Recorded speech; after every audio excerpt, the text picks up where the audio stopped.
6 bulan lalu aku tidur dengan teknisi WiFi di kamar yang sama di mana aku dan suamiku nikah 8 tahun dan sekarang Hendra lagi peluk aku dari belakang sambil nanya kenapa mukaku pucat. Aku Sari, 38 tahun, akuntan. Istri Hendra, pria yang baik, pria yang tidak pernah salah satu pun, pria yang tidak pernah benar-benar ada. Fajar datang Selasa siang buat benerin koneksi internet.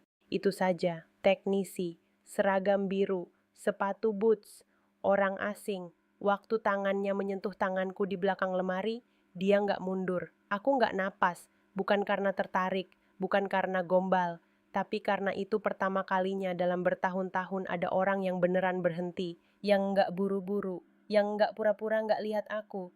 Dan sekarang tangan Hendra di bahuku terasa berat banget, jantungku berdegup kencang sampai aku yakin dia bisa dengar. Aku senyum, aku bilang, nggak apa-apa mas, cuma capek. Dan itu kebohongan keratusan yang sama, persis kayak semua kebohongan sebelumnya, keluar dengan mulus, tanpa satu pun getaran di suaraku. Yang paling menakutkan, aku bahkan nggak perlu latihan lagi.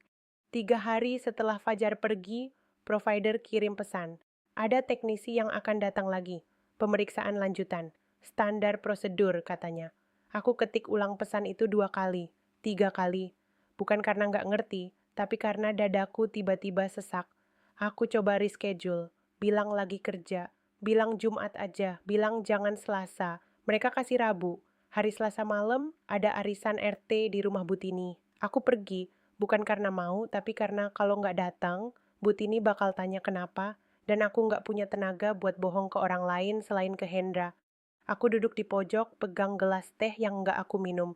Ibu-ibu lain ketawa soal suami mereka yang susah disuruh ini itu. Aku senyum di waktu yang tepat, ketawa di detik yang seharusnya. Tangan kanan aku di bawah meja, jempol aku buka aplikasi kontak. Nama teknisi WiFi ada di sana. Aku nggak hapus. Aku nggak tahu kenapa, tapi aku nggak hapus. Itu yang bikin aku takut, bukan namanya, tapi fakta bahwa aku bahkan sadar nama itu masih ada. Aku pulang lebih awal, bilang pusing. Dan saat lift terbuka di lantai aku, van biru abu-abu itu parkir di bawah sana. Dari jendela koridor, aku lihat. Aku berdiri diam selama 8 detik penuh. Kaki aku nggak gerak. Terus aku masuk ke apartemen, duduk di sofa, dan tunggu. Rabu pagi, dia datang. Seragam yang sama, sepatu boots yang sama, bunyi langkah yang sama di lantai keramik. Aku buka pintu dengan muka yang aku latih semalaman, datar, profesional, sedikit buru-buru. Aku tunjuk router, bilang, itu yang perlu dicek ya mas. Lalu balik ke meja kerja, buku catatan terbuka, pura-pura fokus, 5 menit berjalan tanpa suara. Terus dia nanya, santai, nggak ada niatnya. Kerjanya dari rumah terus ya mbak? Aku jawab iya. Pendek, nggak sepi? Dan aku nggak tahu kenapa kalimat itu yang bikin tenggorokan aku kering. Aku bilang, udah biasa. Suara aku keluar normal. Tapi jari aku berhenti di keyboard. Dia nggak lanjut. Dia balik kerja. Tapi entah bagaimana percakapan itu nggak selesai. Menggantung di udara ruang tamu. Nempel di dinding putih itu. Nggak pergi-pergi. 10 menit kemudian, router dinyalakan ulang. Dia bilang, mau ngecek kecepatan koneksi, butuh beberapa menit. Aku tawarin air minum, karena itu yang dilakukan orang normal. Dia bilang makasih. Dan tiba-tiba kami berdua duduk di sisi yang berlawanan dari meja dapur. Dia lihat layar laptopnya, aku pura-pura baca laporan, dan sepi itu berubah jadi sesuatu yang lain. Mbak kerja di bidang apa? Tanyanya. Akuntan. Kelihatannya capek banget. Aku mau bilang, enggak kok, biasa aja. Aku udah siapkan kalimat itu. Yang keluar malah, aku udah nggak suka kerjaan ini dari lama. Aku nggak tahu kenapa aku bilang itu. Mulut aku jalan sendiri. Dia nggak kaget, dia cuma ngangguk pelan. Kayak dia udah tahu. Pengen ngapain sebenarnya? Tanyanya. Dan pertanyaan itu, pertanyaan yang paling sederhana di dunia, adalah pertanyaan yang nggak pernah satu pun orang tanya ke aku dalam 8 tahun terakhir. Hendra nggak pernah tanya, mamaku nggak pernah tanya, teman-teman aku nggak pernah tanya. Semua orang cuma tahu aku jadi akuntan, aku kerja, aku ada, dan itu cukup. Aku punya mimpi buka kantor sendiri. Firm kecil, klien UMKM, kerja dengan orang-orang yang beneran butuh bantuan. Bukan korporat yang cuma mau angkanya rapih buat laporan pajak. Aku bilang itu ke Hendra tahun ketiga pernikahan. Hendra bilang, risikonya terlalu besar, Ri. Kamu nggak siap. Dan aku percaya dia. Aku kuburin mimpi itu dalam-dalam. Dan sekarang orang asing ini duduk di dapur, aku nanya pertanyaan yang seharusnya ditanya suamiku 7 tahun lalu. Aku mulai cerita, pelan-pelan, soal firm yang nggak pernah jadi. Soal klien pertama yang udah aku bayangkan. Soal nama yang udah aku pikirin, nama firmnya bukan nama suamiku, bukan nama siapa-siapa, tapi nama yang aku simpan di notes HP aku dan nggak pernah aku hapus juga. Di tengah cerita, HP aku bunyi. Hendra, WhatsApp. Malam ini makan apa? Aku lihat layarnya, jari aku di atas keyboard HP. Biasanya aku langsung balas, itu refleks, itu kebiasaan 8 tahun. Tapi kali ini aku letakkan HP-nya menghadap ke bawah. Diam, nggak aku balas. Dan aku lanjut cerita.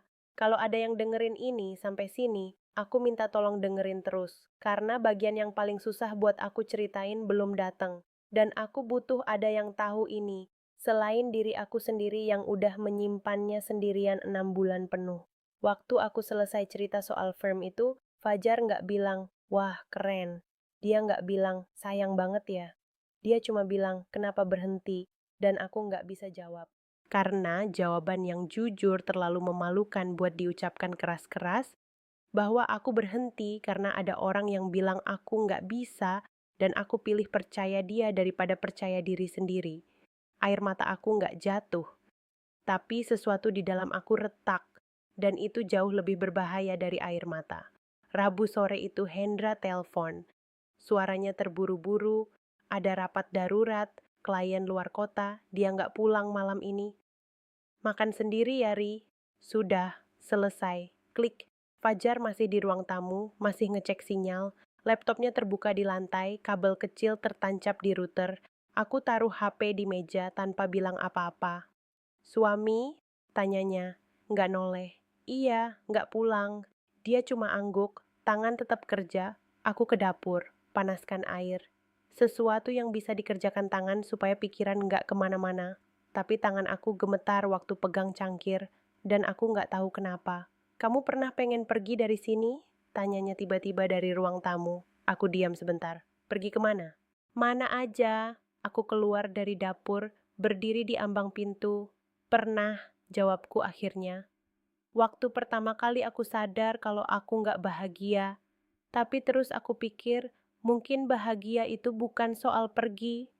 Dia lihat ke atas, matanya langsung ke mataku. Soal apa? Aku duduk di ujung sofa, jauh, aman. Nggak tahu, kataku, jujur. Dia tutup laptopnya pelan, duduk di lantai, punggung ke dinding, nggak ngomong dulu. Terus, kamu capek enggak pura-pura semuanya oke? Tenggorokan aku tiba-tiba keras. Aku mau jawab enggak, kalimat itu udah di ujung lidah. Tapi yang keluar cuma satu tarikan napas panjang yang aku nggak bisa tahan lagi. Tiap hari, bisikku, dia nggak gerak, nggak mendekat. Tangan dia tetap di pangkuan sendiri, tapi matanya nggak lepas dari aku. Kamu tahu yang paling menyakitkan? Tanyaku, dan aku nggak tahu kenapa aku lanjut. Bukan karena dia jahat, bukan karena dia salah, tapi karena aku nggak kelihatan. Di rumah aku sendiri aku nggak kelihatan. Fajar diam lama. Terus dia bilang, pelan tanpa basa-basi, oh aku lihat kamu. Kamis pagi aku masak nasi. Itu yang aku lakukan. Masak nasi. Hal yang aku lakukan ratusan kali. Tekan tombol rice cooker itu saja. Aku tekan 3 kali sebelum sadar kenapa nasi nggak masak. Tutupnya belum ditutup. Aku tutup. Tekan lagi. Lalu aku berdiri di dapur dan lupa kenapa aku ada di sana. HP aku di meja. Ada pesan dari klien, 2 baris, sederhana, perlu balasan 1 kalimat. Aku buka, aku ketik, aku hapus, aku ketik lagi, aku hapus.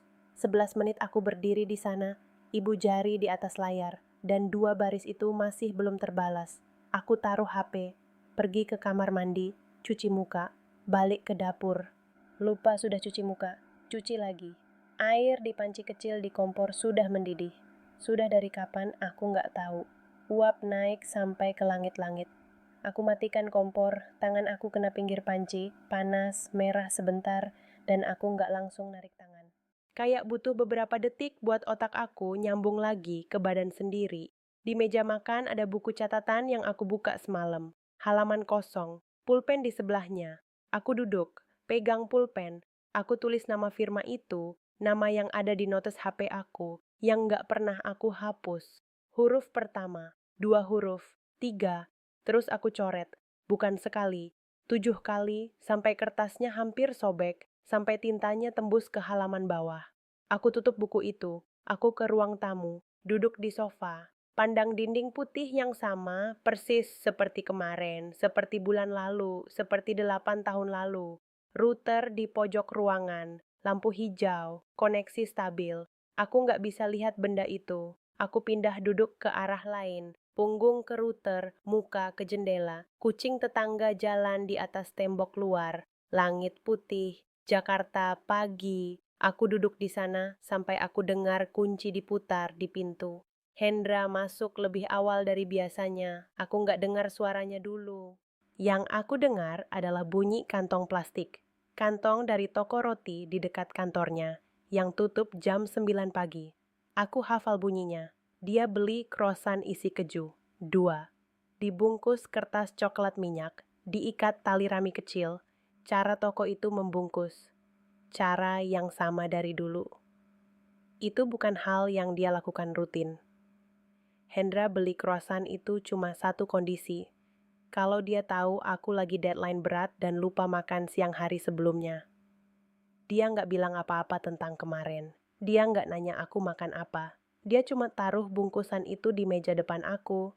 Jarinya sebentar menyentuh puncak kepalaku. Bukan ciuman, bukan pelukan, cuma satu sentuhan ringan di rambut, kayak orang menepuk bahu teman yang capek. Gesture yang dia lakukan persis sama sejak tahun kedua nikah kami, waktu aku pertama kali kena deadline gila, dan dia temukan aku tidur di depan laptop. Dia masih ingat. Dadaku tiba-tiba keras. Semua udara keluar sekaligus. Aku nggak bisa angkat muka. Angkat. Aku tahu kalau aku angkat muka, sekarang kemah sesuatu akan kelihatan. Bukan air mata, tapi sesuatu. Jadi aku pura-pura buka laptop, jari-jari aku di keyboard, dan aku tahan napas sampai aku dengar langkahnya menjauh ke kamar mandi.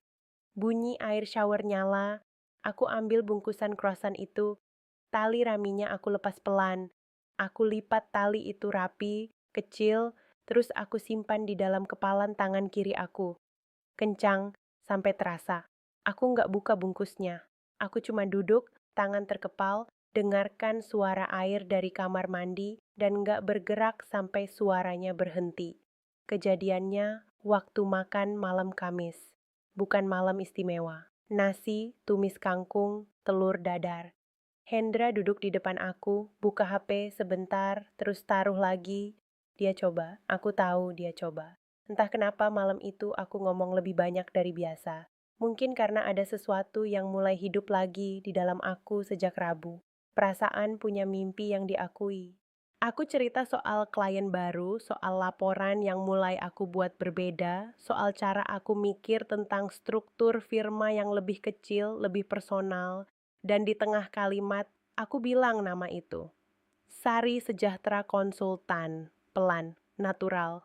Kayak nama itu udah hidup di mulut aku bertahun-tahun. Hendra berhenti ngunyah. Itu nama apa? Jantung aku berhenti seketika.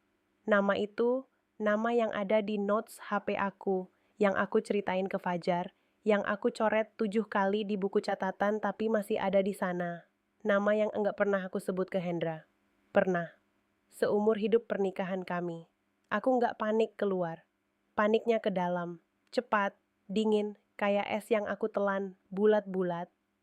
Nama folder proyek, jawabku. Santai, stabil, klien baru yang lagi aku pitch. Aku suka kasih nama internal buat tiap proyek, lebih gampang nge-tracknya. Hendra angguk pelan. Aneh, kamu nggak pernah cerita mau kasih nama-nama kayak gitu. Baru mulai. Senyum aku datang tepat waktu. Cuman iseng. Belum tentu jadi apa-apa.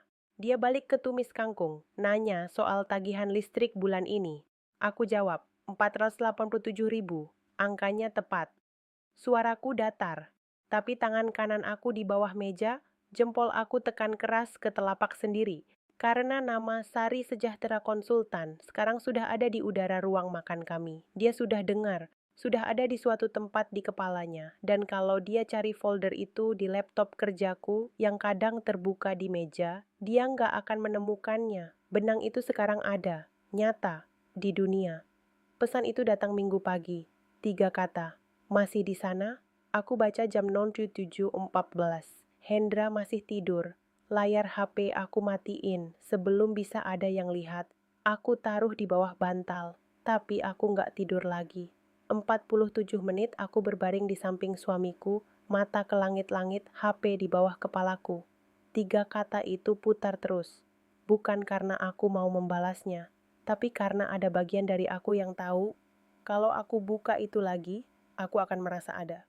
Bukan ada sebagai istri Hendra, bukan ada sebagai akuntan yang punya deadline, tapi ada sebagai orang yang masih punya keinginan, yang masih punya nama, yang belum selesai dicoret, yang nggak perlu pura-pura semuanya sudah cukup. Itu yang Fajar kasih. Bukan pujian, bukan perhatian romantis, tapi ruang untuk jadi orang yang nggak harus berdiri sempurna sepanjang waktu.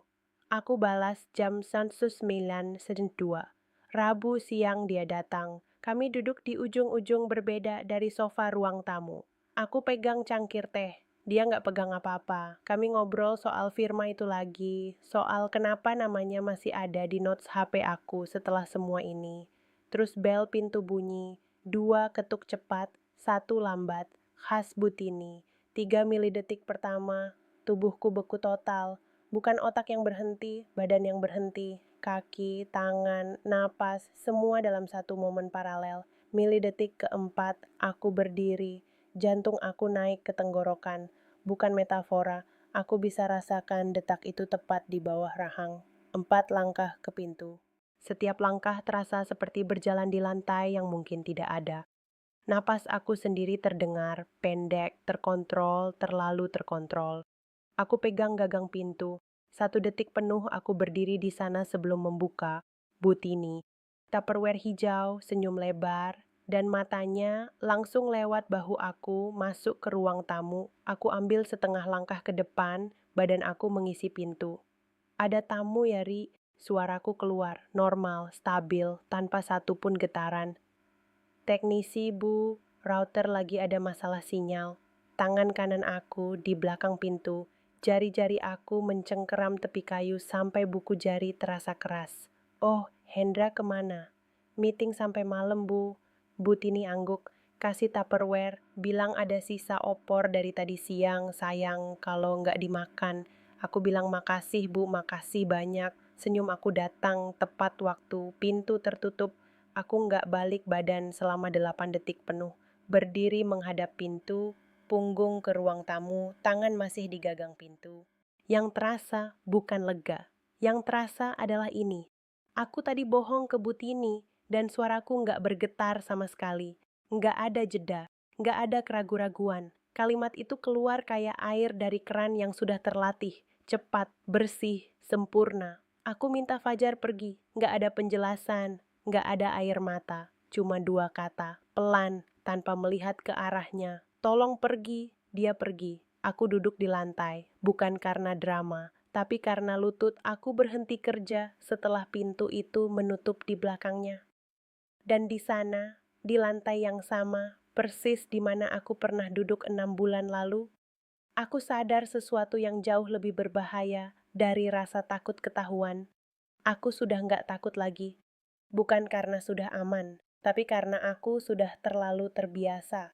Dan itu untuk pertama kalinya bukan sebagai pikiran, tapi sebagai sesuatu yang turun dari dada ke perut ke lantai, adalah hal yang akhirnya bikin aku tahu ini nggak bisa terus. Kamis sore itu Hendra pulang lebih awal.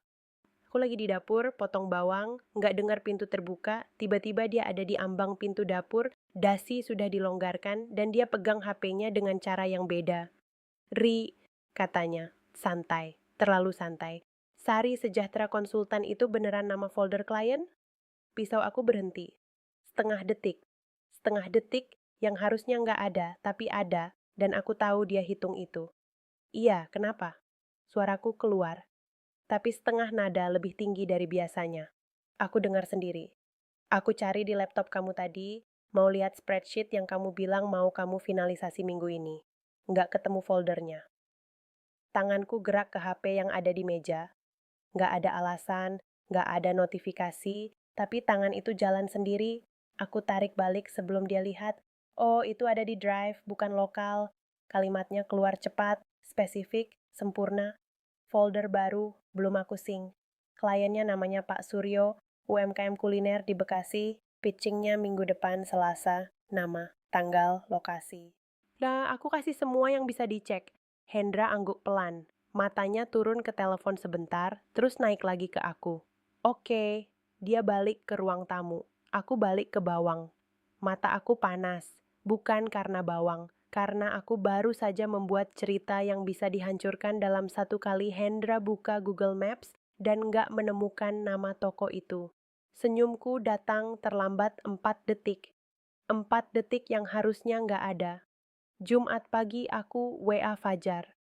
Singkat, panik yang disembunyikan dalam 7 kata. Kita perlu ngobrol, nggak bisa lama. Dia balas dalam 2 menit. Oke, mau di mana? Aku ketik. Kafe Menteng Dalam, jam 11, di luar Gojek ya, jangan. Dan aku tekan kirim, bukan ke Fajar, ke grup WhatsApp Arisan RT. Ibu-ibu blok C. Aku lihat layarnya. Nama grup itu muncul di atas bubble pesan. Centang 2, langsung biru, 23 anggota, termasuk Butini. Termasuk satu nomor yang aku tahu Hendra simpan. Karena Butini pernah minta Hendra ketua panitia lebaran tahun lalu. Tangan aku drop HP ke lantai. Dengkul aku menyentuh keramik sebelum aku sadar aku sudah jongkok. Aku buka grup itu. Pesan aku sudah dibaca 12 orang. Aku ketik, maaf salah kirim, itu pesan buat klien soal meeting pajak. Tapi nama Menteng Dalam sudah ada di sana. Jam 11 sudah ada di sana. Dan kalimat jangan Gojek, kalimat yang nggak ada artinya dalam konteks klien pajak manapun, sudah ada di sana, dibaca 12 orang, dan nggak bisa dihapus dari kepala siapapun. Jam di HP menunjukkan 09.47. 1 jam 13 menit sebelum Hendra biasanya buka grup RT waktu istirahat kantor. Jam 11.03 HP aku bunyi. Bukan notifikasi grup, telepon langsung. Hendra, aku angkat setelah detak ketiga. Halo mas, kamu mau ketemu siapa di Menteng Dalam? Sunyi 2 detik. 2 detik yang akhirnya membuktikan semua yang aku takutkan. Klien mas, Pak Suryo yang Butini WhatsApp aku. Aku tutup mata. Fajar itu siapa? Nama itu, nama yang selama 6 bulan aku simpan di antara tulang rusuk aku sendiri. Sekarang ada di mulut suamiku. Keluar keras, datar, tanpa intonasi. Lebih menyakitkan dari kalau dia teriak. Aku nggak bisa jawab. Bukan karena nggak ada jawaban, tapi karena semua jawaban yang tersedia semuanya benar. Dan kebenaran itu nggak ada yang bisa aku ucapkan. Ri, satu kata. Nama pendekku. Cara dia bilang itu pelan, bukan marah tapi selesai, adalah cara yang belum pernah aku dengar dari dia sebelumnya. Aku minta kamu jujur, sekali aja. Tenggorokanku keras. Mas, sekali aja. Aku nggak jawab. Dan diam aku adalah jawaban yang paling jujur yang pernah aku kasih ke dia dalam 8 tahun. Hendra nggak teriak, nggak nangis, nggak tanya detail, nggak minta penjelasan panjang. Yang aku dengar hanya satu tarikan napas. Panjang, stabil, seperti orang yang udah tahu tapi masih harus memproses. Lalu dia bilang, aku pulang malam ini ambil beberapa barang. Klik. Malam itu dia masuk tanpa buka suara, koper kecil, 2 lemari, 30 menit. Aku duduk di sofa, nggak bergerak, dengerin bunyi laci dibuka, ditutup, dibuka lagi. Dia keluar dari kamar dengan tas di tangan kanan, jaket di tangan kiri. Berhenti sebentar di ambang pintu ruang tamu. Di meja dekat pintu ada croissant dari kemarin, masih terbungkus, masih diikat tali rami, yang nggak pernah aku buka. Dia lihat bungkusan itu. Lama. Terus dia jalan keluar. Pintu menutup dengan bunyi klik yang terlalu kecil untuk sesuatu yang sefinal itu. Aku nggak nangis, aku nggak bergerak. Aku duduk di sana sampai lampu router di pojok ruangan berkedip merah, koneksi putus, dan aku nggak telepon provider. Sekarang aku tanya kamu, bukan soal apakah aku salah. Kamu sudah tahu jawabannya, aku juga. Yang aku tanya, kalau kamu 8 tahun nggak kelihatan di rumah sendiri, dan ada orang asing yang berhenti cukup lama untuk melihat kamu bisa jamin kamu nggak akan melakukan hal yang sama? Jawab jujur, karena aku udah bayar harga untuk ketidakjujuranku. Sekarang giliran kamu.